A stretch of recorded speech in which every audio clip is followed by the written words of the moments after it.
आज आपकी मुलाकात फैसलाबाद के एक ऐसे बासलाहियत नौजवान से करवाऊंगा जिसने आज से 4 साल कबल शौकिया तौर पर हैचिंग मशीन तैयार की। शौकिया तौर पर किया गया ये तजर्बा इतना कामयाब हुआ कि आज ये एक्सपोर्टेबल क्वालिटी के मुताबिक इंतहाई लो कास्ट पर हैचिंग मशीनें तैयार कर रहे हैं, जिसका डायरेक्ट फ़ायदा एक आम और छोटे मिडिल क्लास बिजनेसमैन को हुआ है जो मुर्गियों के अंडों की हैचिंग के ज़रिए अच्छे खासे पैसे कमा रहे हैं। अस्सलाम वालेकुम नाज़रीन, मैं उमर फ़रूक खालिद आपको फ़ैसलाबाद के डिजिटल मीडिया प्लेटफॉर्म साडा सोना फ़ैसलाबाद पर खुशामदीद कहता हूँ। नाज़रीन, आज मैं आपको फ़ैसलाबाद के एक टैलेंटेड नौजवान, एक ऐसा नौजवान जिसने घर के अंदर बैठकर अपनी सलाहियत, अपने जहन और अपनी महारत के साथ इंटरनेशनल स्टैंडर्ड की मशीन तैयार कर ली। जी हाँ, मैं बात कर रहा हूँ हैचिंग मशीन की। वो मशीन जिसके अंदर हम कोई भी अंडा रखते हैं और उसको हीट मिलती है और 21 दिन के बाद वो अंडा एक मुर्गी के बच्चे की शक्ल में बाहर निकल आता है। उस मशीन की बात कर रहा हूँ। आज से 4 साल कबल 2017 के अंदर पाकिस्तान के अंदर ये बिल्कुल भी पोल्ट्री के अंदर इस मशीन का तसव्वुर नहीं किया जाता था। जहाँ इसका तसव्वुर किया जाता था वो इंतहाई एक्सपेंसिव लोग बहुत ज़्यादा पैसे खर्च कर, लाखों रुपए खर्च कर सिर्फ ईरान और चाइना से ये मशीन इंपोर्ट करते थे। 2017 के अंदर वलीद आज़ाद साहब ने अपने शौक़ से, अपनी क्रिएटिव सलाहियतों से, अपनी क्रिएटिविटी से इन्होंने ये सोचा कि क्यों ना मैं भी एक तजर्बा करूं। इन्होंने अपने घर के अंदर बैठकर वो तमाम इसके बारे में रिसर्च की, हीट लेवल देखा कितना हीट होता है, कौन सी मशीनरी इसके अंदर इस्तेमाल होती है, वो तमाम इन्होंने ख़ुद रिसर्च किया। फिर उसकी तलाश के अंदर निकल आए, जितने भी पार्ट्स हैं उनके मुल्क के अंदर जो इनको मुयसर आ सके वो घर लेकर आए। अपने हाथ से इन्होंने 2017 के अंदर पहली मरतबा पाकिस्तान के अंदर ये मशीन तैयार करने की कोशिश की। इन्होंने वो मशीन तैयार की, उसके अंदर इन्होंने पहली मरतबा जब अंडा रखा तो मुसलसल उसकी निगरानी करनी पड़ी। 21 दिन बाद पहली मरतबा इन्होंने जब इनका तजर्बा कामयाब हुआ, उसके बाद इन्होंने इसका मज़ीद आगे सिलसिला शुरू किया।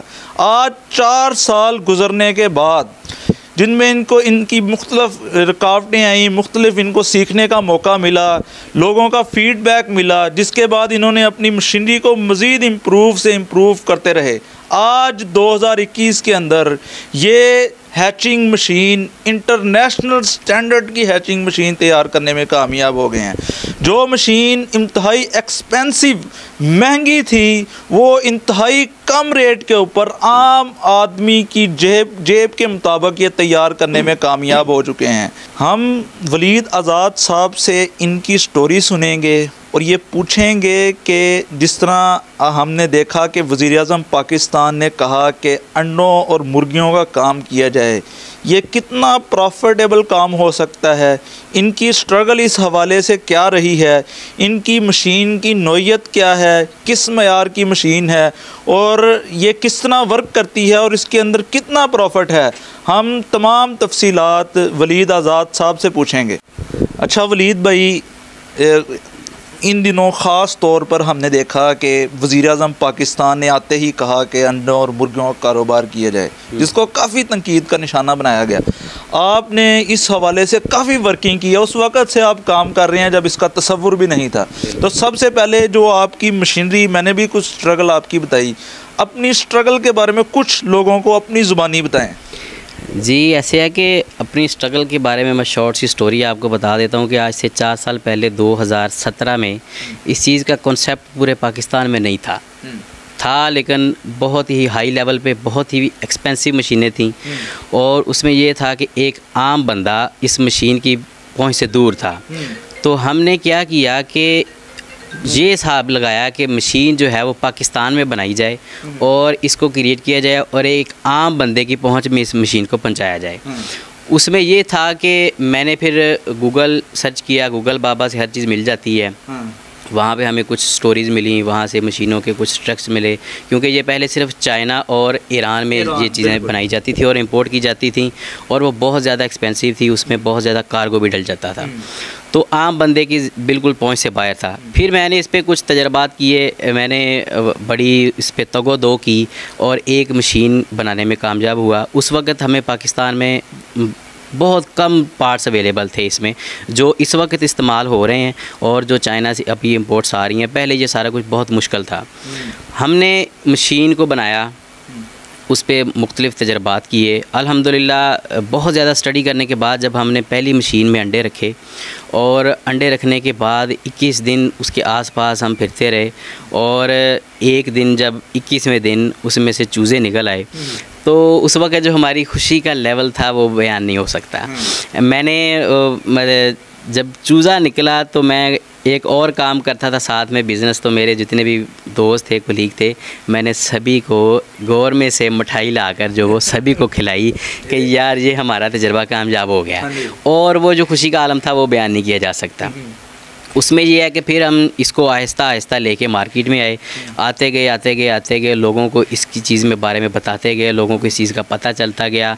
हम इस पे मज़ीद तजर्बात करते रहे, हम मशीनें बनाते गए। पहले हमने बहुत बड़ी मशीन बना ली थी, यानी लाइक 500 कैपेसिटी की। हमें बिल्कुल पता नहीं था कि मशीन कैसी होती है, कैसे बनाते हैं, कि काम कैसे करेगी। हम बनाते गए, उसको क्रिएट करते गए। आहिस्ता आहिस्ता जब हमने उसको सोशल मीडिया पर डाला तो वहाँ पर कस्टमर जनरेट होना स्टार्ट हो गए। तो कस्टमर ने हमसे रब्ता किया, हमारे साथ बातचीत की, उनको उनकी रिक्वायरमेंट के मुताबिक, एग कैपेसिटी के मुताबिक हमने मशीनें बना के दी। तो शुरू में मुश्किलात होती हैं, हर चीज़ में उतार चढ़ाव होता है, कुछ टेक्निकल फॉल्ट थे। हमारे कस्टमर्स ने हमें फ़ीडबैक दिया कि जी आप ये गलती है इस मशीन में, ये फ़ॉल्ट आ रहा है। तो हमने उन गलतियों को दूर किया और उनको ठीक करते गए आहिस्ता आहिस्ता। अब तकरीबन आप कह लें कि अरसाए 4 साल में हमने बहुत कुछ सीखा और इस वक्त इस लेवल तक पहुंच गए हैं कि पूरे पाकिस्तान में और अल्हम्दुलिल्लाह अफ़गानिस्तान में और बहुत जल्द हम ईरान में मशीनें एक्सपोर्ट भी करेंगे। पहले हम सिर्फ इंपोर्ट करते थे, अब हम इनको एक्सपोर्ट भी करेंगे। अच्छा, एक बुनियादी सवाल, आपकी मशीन के अंदर और ईरान से जो मशीन इंपोर्ट हो रही है पाकिस्तान के अंदर, उसके अंदर जो एक पैसों का फ़र्क है, कुव्वत ख़रीद का फ़र्क है, जो लोग ख़रीदते हैं, तो वो कितना डिफरेंस है? वो एक्सपेंसिव है, वो कितनी एक्सपेंसिव है और आपकी मशीनें कितनी एक्सपेंसिव हैं? देखें जी, उनकी मशीनें बहुत ज़्यादा एक्सपेंसिव हैं। एक तो उन पे कस्टम डलता है, एक कार्गो अलग से डलता है और दूसरा उनकी टेक्निक बिल्कुल डिफरेंट है। हमारी मशीनें इतनी सस्ती हैं कि एक बिल्कुल वेला बंदा भी जो है ना वो 3500 रुपये की मदद से मशीन परचेज़ कर सकता है और छोटी सी इन्वेस्टमेंट से अपना कारोबार स्टार्ट कर सकता है। और बहुत सारे, अगर हम एक स्ट्रक्चर बनाने की कोशिश करें, 3500 की आपकी सबसे कम मशीन है और उसके अंदर कितनी कैपेसिटी के अंडे होंगे? उसमें 50 एग आते हैं, ये सबसे छोटा मॉडल होता है। इसमें 50 अंडे आते हैं और 50 अंडे हैच हो के उनमें से जब चूज़े निकलेंगे तो वो डबल कीमत में आपके चूज़े सेल हो जाएंगे। हाँ जी, यानी हम 60 रुपये का एक अंडा ख़रीदते हैं, 60 रुपये वाला अंडा जो वो एक अलग फैंसी ब्रीड्स की होती है। फैंसी, अच्छा, अगर हम 60 रुपये वाला अंडा ख़रीदते हैं जिसका वो फैंसी ब्रीड जिसे कहा जाता है, अगर हम 50 आपकी जो कैपेसिटी है 50 अंडे ख़रीदते हैं 60 रुपये वाले, तकरीबन वो हमें 3000 के पड़ेंगे। 21 दिन हम रखेंगे, यानी 3000 के अंडे हो गए, 3500 की हमारी मशीन होगी, तकरीबन 6500 जो हमें कॉस्ट है। ये मैं बहुत नाज़रीन मिनिमम बात कर रहा हूँ एक आइडिया देने के लिए, यानी हमारी 6500 कॉस्ट आ गई है और हमने 21 दिन रखा है। चलें उसके अंदर हम डेप्रिसिएशन कर लेते हैं, कुछ अंडे ज़ाया हो गए, कुछ में से बच्चे नहीं निकले, तो हम कितने परसेंट की चांस होती है, कितने अगर 50 अंडे रखें कितने परसेंट उसमें से चूज़े निकल आते हैं? उसमें ये होता है कि पहली बात मैं थोड़ी सी ये क्लियर कर दूं कि बहुत सारे लोग इस फील्ड से अनटच होंगे, वो कहेंगे कि ये 65 रुपये जाते अंडा ही कोई नहीं होता। तो उनके लिए अर्ज़ ये है कि मुर्गियों की बहुत सी अक़साम है, अंडा 250 रुपये का भी होता है और 300 रुपये का भी होता है। और जो लोग इस फील्ड से अनटच होंगे वो गूगल पे सर्च कर लें फैंसी मुर्गियाँ, फैंसी ब्रीड्स, थाई की ब्रीड्स, और उनको आइडिया हो जाएगा कि अंडे कितने एक्सपेंसिव हैं। हम मिसाल ले लेते हैं 60 रुपये अंडे की। 60 रुपये का अंडा हमने 50 अंडे लिए, उसमें से हमें 3000 रुपये के अंडे पड़ गए और 3500 की मशीन होगी, ये 6500 रुपया हो गया। इसमें कुछ नॉन फर्टाइल एग्स होते हैं, कुछ वैसे ख़राब हो जाएंगे, जो स्पर्म होते हैं वो कमज़ोर होंगे। तो फॉर एग्ज़ाम्पल उसमें से हमारे जो चूज़े हैं वो 30-35 निकल आते हैं। तो इसमें से अखराजात निकाल के आपको ऑलमोस्ट सिर्फ इतनी सी इन्वेस्टमेंट करके आपको 2000 से 2500 रुपया प्रॉफिट हो जाएगा। यानी 6500 की इन्वेस्टमेंट है और 2000 तक प्रॉफिट है, 21 दिन। उसके ऊपर कोई आपको ख़ास निगरानी भी, कोई टेक्निकल आपको लर्निंग की ज़रूरत भी नहीं कि आपने कोई ख़ास जॉब सीखनी है या ख़ास काम सीखना है उसके बाद आप, यानी आपने सिंपल मशीन ली है, उसके अंदर अंडर रखे हैं कि 21 दिन वेट किया है, उससे जो चूज़े निकल रहे हैं उससे कम से कम आपको आपकी जो इन्वेस्टमेंट है उससे अगर देखा जाए 20-25%, 30% आपको प्रॉफिट हो रहा है, जो एक बहुत अच्छी रेशो है। बिल्कुल। इसमें यह है कि बिल्कुल हम जो मिनिमम मशीन है उसकी बात कर रहे हैं। जो लोग इसको बड़े लेवल पे करते हैं, जैसे 300 वाले या 500 एक कैपेसिटी के इनक्यूबेटर्स लोग इस्तेमाल कर रहे हैं, वो ज़्यादा प्रॉफिट जनरेट कर रहे हैं। यानी आपका, मैं कहने का मकसद है कि आपने ये जो मशीन है ये एक इंडस्ट्रियल सतह से उठाकर आम लोगों के घरों तक पहुंचा दी है। यानी जो पहले काम बहुत बड़ी सतह पर जेब के अंदर कम से कम 2-3 करोड़ डालकर वो काम शुरू किया जाता था, वो आपने खुद ही अपनी वर्किंग के तहत वो एक आम आदमी तक उसकी जो पहुंच है वो करवा दी है। बिल्कुल। इसमें हमने जो सबसे कह लें कि बिल्कुल हमारा गरीब तबका है। पाकिस्तान में गुर्बत बहुत ज़्यादा है। हमारे मेरी जो माएँ बहनें हैं जो घरों में बैठी हुई हैं, और कुछ बेवा औरतें हैं, और कुछ यतीम बच्चे हैं, और कुछ कह लें कि अपाहिज बच्चे हैं जिनकी टांगें काम नहीं करती, जिनके बाजू काम नहीं करते। हम उन लोगों को बिज़नेस प्रोवाइड कर रहे हैं, और अल्हम्दुलिल्लाह वो घर में बैठ के एक छोटा सा सेटअप लगा के अच्छा रोज़गार कमा रहे हैं। घर की छत पे आपने अक्सर यूट्यूब और फेसबुक पे देखा होगा कि घर की छत पे छोटा सा मुर्गियों का सेटअप लगाएं और इतने कमाएं और इतने कमाएं।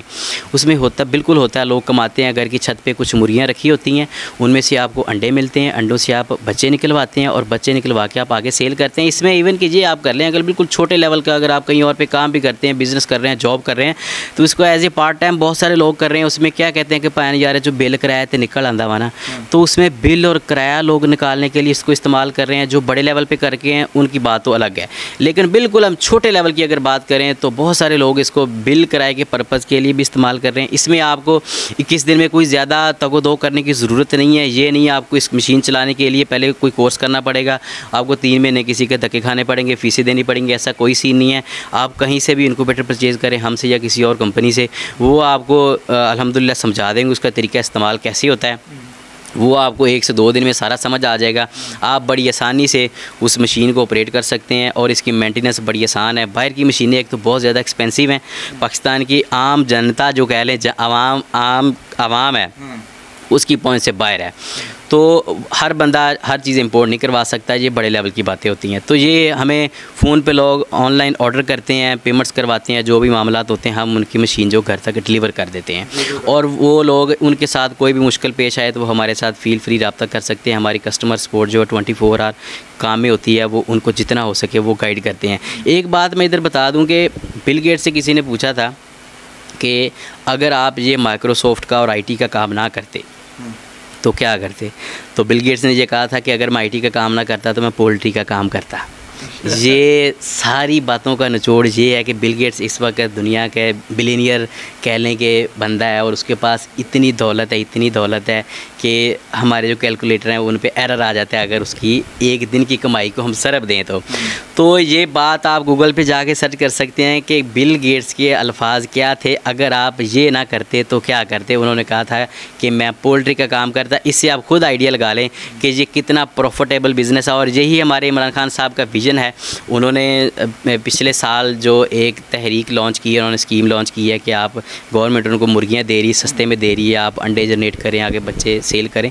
तो ये इमरान खान साहब ने अपनी स्पीच में भी बिल गेट्स की ही मिसाल दी थी। और मैं तो यही कहना चाहूँगा कि जो लोग जॉबलेस हैं कोरोना की वजह से बहुत सारे लोग इस तरफ आए हैं, और कह लें कि कोरोना में बहुत सारे बिज़नेस बंद हो गए, ठप हो गए। लेकिन एक वाहिद ये पोल्ट्री का काम था, खाने पीने का काम था, और मुर्गियों और अंडों का काम था, जिस पे कोई असर नहीं पड़ा। अच्छा, एक और बड़ा बुनियादी सा सवाल है। एक तो आपने बात कर दी, हमने सारी आपकी मशीन की भी बात कर दी, उसके बाद आप क्या प्रोसेस होता है 21 दिन का वो भी हमने बात कर ली, कितना उसमें मैक्सिमम हम कमा सकते हैं वो भी बात कर ली, और टेक्निकल मामलात पर भी बात कर ली। अब एक और बात है कि हमने चूज़े निकले, अब चूज़ों का आगे क्या प्रोसेस होता है, वो किधर सेल होते हैं? चूज़ों का प्रोसेस यही होता है कि ये एक बिल्कुल अलग फील्ड है। जो लोग पोल्ट्री से रिलेटेड ये वीडियो देखेंगे उनको पता चल जाएगा कि चूज़े कहाँ पे सेल होते हैं। हर चीज़ ऑनलाइन सोशल नेटवर्क पे आप सेल कर सकते हैं। ये एक बिल्कुल अलग मार्केट है। जैसे एक बंदा जो है वो धागे और कपड़े के कारोबार से बिल्कुल अनटच है, उसके सामने आप कपड़े की 500 नस्लें ला के रख दें, उसके सामने वो धागा ही है, उसे कुछ नहीं पता होगा। और जो बंदे गाड़ियों का बिज़नेस करते हैं वो कहेंगे कि पैन गड्डियाँ तो काम ही बड़ा, मैं इधरों भी इंपोर्ट करवा ली थी, उधरों भी इंपोर्ट करवा ली। अब इस फील्ड में ये है कि इस फील्ड में जो लोग इंटरेस्टेड हैं और जो लोग इस फील्ड से काम कर रहे हैं वो लोग इसको परचेज़ करते हैं, वही लोग इसको सेल करते हैं। इसकी एक्सपोर्ट भी होती है, इसकी इंपोर्ट भी होती है। थाई से लोग ब्रीडें मंगवा रहे हैं, उसके बाद ईरान से आती हैं, और अफ़गानिस्तान हमारी इसकी एक्सपोर्ट खुल गई है। तो पठान लोग जो हैं वो इसको ज़्यादा खाना पसंद करते हैं और ये खाने के पर्पज़ के लिए भी इस्तेमाल होती हैं। ईजीली आगे सेल होती है, आराम से मेरे भाई हर चीज़ सेल होती है। एक और पिछले दिनों हमने जब ये गुज़िश्ता हुकूमत के अंदर एक मसला देखा था शुतर मुर्ग वाला, कि लोगों को बड़े ख्वाब दिखाए गए, सुहाने ख्वाब दिखाए गए, और बाद में वो उनके लिए ढोल ही बन गए। अब ना वो बचा सकते थे ना उतार सकते थे। तो ये यानी आगे इसी वजह से मेरा ये बुनियादी सवाल था कि आगे जो इसकी रीसेल है वो आसानी से हो जाती है, बड़ी आसानी से रीसेल होती है। इवन के जो लोग हमारे क्लाइंट और कस्टमर हैं उनको जब हम फ़ोन करते हैं तो उनसे पूछते हैं कि किसी कस्टमर को चिक्स चाहिए तो वो 2-2, 3-3 महीनों का टाइम देते हैं। अच्छा। कि हमारे पास ऑलरेडी 2 महीनों की बुकिंग चल रही है, इस हैच में सिर्फ इतने चूज़े आपको मिल सकते हैं, इतने % अगर निकल आए तो इतने अवेलेबल हैं, इतने अवेलेबल नहीं हैं। और इसमें सबसे मज़ेदारी की बात यह है कि इसमें क्रेडिट नहीं है, no credit no loss. Loss मैं क्रेडिट के हवाले से बोल रहा हूँ, दूसरा लॉस ना समझिएगा, लॉस हर कारोबार में होता है। तो इसमें यह है कि आपके पास अगर ये आप काम कर रहे हैं तो आपको लोग एडवांस में पेमेंट भिजवाते हैं और आराम से अब कहते हैं कि नगद खा लो तो थोड़ा खा लो, उधार वाला काम नहीं चंगा। तो उधार के पैसे जो होते हैं वो फंसे रह जाते हैं, वो मर जाते हैं। लेकिन इसमें आपको एडवांस में पैसे आएंगे, आप अगले बंदे का ऑर्डर बुक करेंगे, उसको 5 दिन बाद 10 दिन बाद जब भी आपका प्रोसेस कंप्लीट होगा तो उनको आप चूज़े प्रोवाइड कर सकते हैं। मज़ीद अगर आपके ज़हन में कोई इबहाम हो तो आप यूट्यूब पर जाएँ और रिसर्च करें, आपको उधर सारा कुछ ही मिल जाएगा। हमारी बातों में आपको कोई बात ऐसी भी लगे अगर इसमें है तो लफाफे छड्डन दे है कितना हो सकता, तो वह यूट्यूब पर जाके देखें कि यूट्यूब क्या हो रहा है उधर, कैसे लोग चीज़ें सेल कर रहे हैं और कितना अच्छा और प्रॉफिटेबल और मज़ेदार बिज़नेस है। नाज़रीन, आपने देखा वलीद आज़ाद साहब ने एक मुकम्मल आपके सामने स्केच रख दिया है। यानी इन्होंने जो ये काम किया है वो उसको मुकम्मल तजर्बात के साथ किया है। अपने तजर्बात की रोशनी के अंदर कस्टमर का फ़ीडबैक और उसके बाद में उसकी मार्केटिंग, हर हवाले से हमने इनके साथ कोशिश की है कि मुफस्सल गुफ्तगू हो सके। चूँकि ये एक ऐसा कारोबार है जिसके हवाले से अभी लोगों को ज़्यादा अवेयरनेस नहीं है, तो उम्मीद है कि इस हवाले से आपको हमारी ये वीडियो पसंद आई होगी। इसके साथ ही अपने मेज़बान उमर फ़ारूक खालिद को इजाज़त दीजिए। अल्लाह हाफ़िज़।